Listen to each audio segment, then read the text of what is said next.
এই চাচার একটা ছবি দেখেন, যারা কাছে আছে দেখছেন না? দেখছেন হজ ক্যাম্পে না কোথায় বসেছিল, সাংবাদিক যে জিজ্ঞেস করতেছে কি করেন, আমার বাড়ি গাইবান্ধায়। পড়েন ডাকি, কৃষি কাজ করি। জমি জায়গা বেঁচে হজে যাচ্ছেন না কিভাবে ভাই, একটু জানতে পারি? জমি জায়গা আমার তো নুনান্তে বান্ধা ঘুরায়, কিন্তু হজে যাওয়ার জন্য আমার অনেক আগ থেকে আকাঙ্ক্ষা ছিল।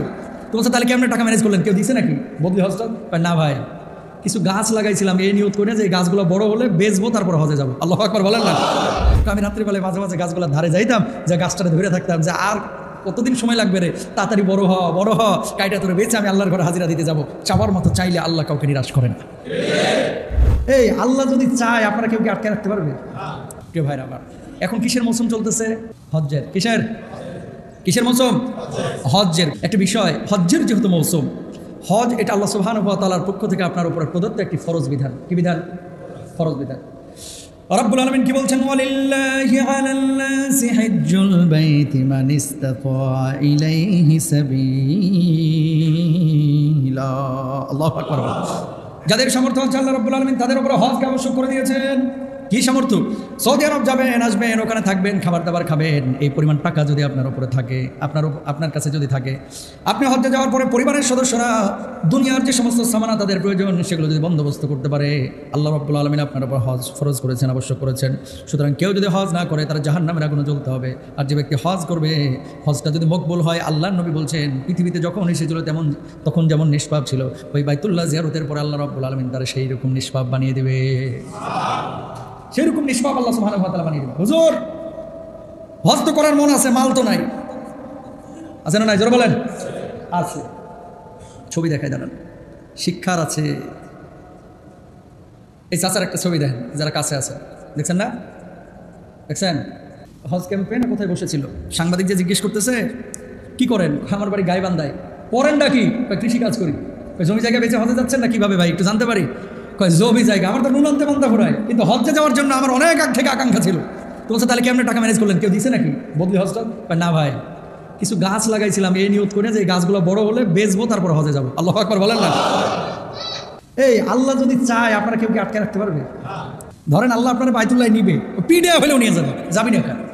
আর যদি আল্লাহ আপনারা না কবুল করে, বাড়ি থাকবে 10টা, কিন্তু অন্তরের মধ্যে একটা বার ওই চিন্তাও দিবে না মাথার ভিতরে যে যা বাইতুল্লাহ জিয়ারত করে আস। হাজার হাজার কোটিপতি আছে বাইতুল্লাহ, কিন্তু যায় না। কথা বলেন ঠিক না?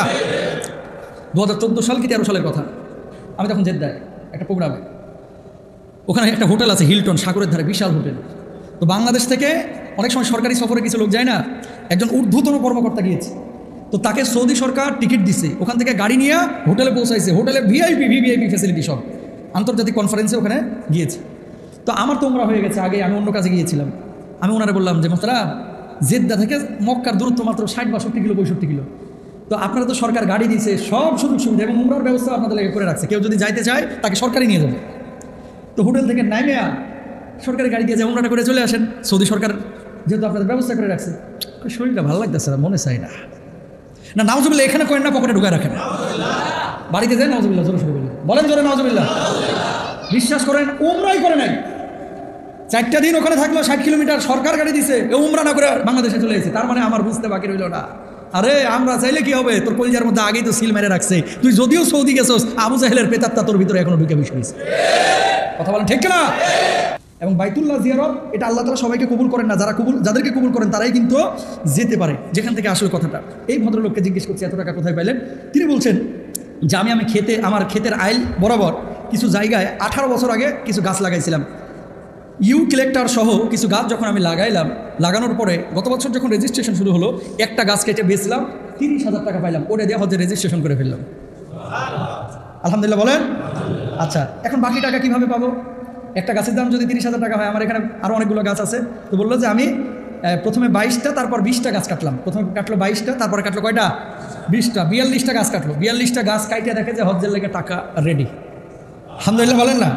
মানে গাছগুলো সব বেঁচে দিছে। ভাই বিশ্বাস করেন আমার এখানে যা টাকা আছে একটা টাকাও বাইরের না, সব আমার গাছ বেচা টাকা। আর এই গাছগুলো আমি লাগাইছিলাম এই কারণে যে আল্লাহ এই গাছগুলো টাকা দিয়ে তুমি আমার হজে নিও। আমি রাত্রিবেলায় মাঝে মাঝে গাছগুলো ধারে যাইতাম, যে গাছটারে ধরে থাকতাম যে আর কতদিন সময় লাগবে রে, তাড়াতাড়ি বড় হ কাইটা তোরে বেঁচে আমি আল্লাহর ঘরে হাজিরা দিতে যাবো। চাওয়ার মতো চাইলে আল্লাহ কাউকে নিরাশ করে না।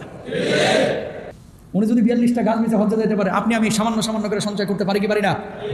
টাকা কিন্তু কম কামান না। টাকা কিন্তু কম কামান না। 5 বছরের জমানো টাকায় যদি ফ্ল্যাট হইতে পারে, 3 বছরের জমানো টাকায় একটা হজ কি করা যায় না ইনশাল্লাহ? আল্লাহ কবুল করুক সবাইকে হাজি হিসাবে।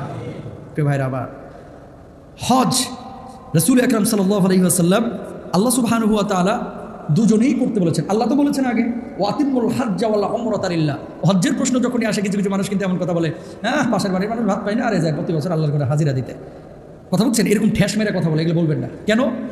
হজ একটা ইবাদত, উমরা একটা ইবাদত। কারো সামর্থ্য থাকলে সে গরিব মানুষকেও দিবে, উমরাও করবে, হজ্জও করবে। কিন্তু হজ না করে গরিবকে টাকা দিতে হবে, আপনার উপর হজ ফরজ হয়ে আছে। ইসলামী শরিয়ায় এরকম কোনো বিধান নাই, এরকম কোনো বিধান নাই।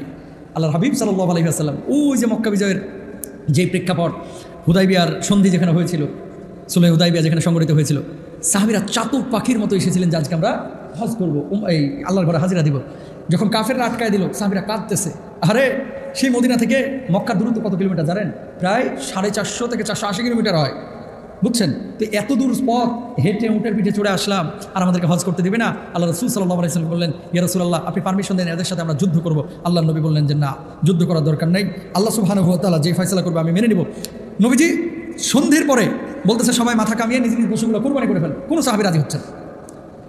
অন্যান্য সাহাবীরা নবীকে সন্দেহ করতেছে নাউজুবিল্লাহ যে ইনি কি আসল নবী কিনা। কারণ কি, কাফেররা আমাদেরকে আঘাত করবে আর আমাদেরকে হজ্জে ঢুকতে দিবে না, যুদ্ধ না করে মদিনায় ফিরে যাবো, এত সস্তা, এরকম ভাবসাব। নবীজি মনটা খারাপ করে তাবুতে চলে গেলেন। আম্মা জান উম্মে সালামা রাদিয়াল্লাহু তাআলা সম্ভবত ঘরের মধ্যে ছিলেন। তিনি বলছেন, ইয়া রাসূলুল্লাহ, মনটা খারাপ কেন? মাথা হলক করতে বললাম, কোরবানি করতে বললাম, কেউ আমার কথা শুনতেছে না। আল্লাহ রাসূল সাল্লাল্লাহু আলাইহি ওয়াসাল্লাম বললেন যে কেউ কথা শুনতেছে না, এই জন্য আমার মনটা একটু খারাপ যে সাহাবীরা আমার এরকম বিপক্ষে অবস্থান নিল। নবীজির স্ত্রী বলতেছে, হ্যাঁ, যে আল্লাহ রাসূল আপনাকে একটা বুদ্ধি দিয়ে বুদ্ধিটা শুনেন, কাজে লাগতে পারে। দেখেন স্ত্রীর পরামর্শ নবীও কিন্তু নিয়েছেন। হুদাইবিয়া সন্ধির মতো জায়গায় বলেন কি পরামর্শ? আল্লাহ নবী, আপনি বাইর হন, বাইরে আপনি আপনার কোরবানিটা করে দেন, মাথাটা নেড়া করে ফেলান, দেখবেন সব সাহাবীরা হয়তো বা সেটাই করা শুরু করবে। যেমনি নবীজি বাইর হয়ে বউয়ের পরামর্শে কাজটা শুরু করছে, সব সাহাবীরা এবার মাথা মুন্ডন করে এবার মানে আপনার কোরবানি করে দিয়েছে। বলুন আল্লাহু আকবার।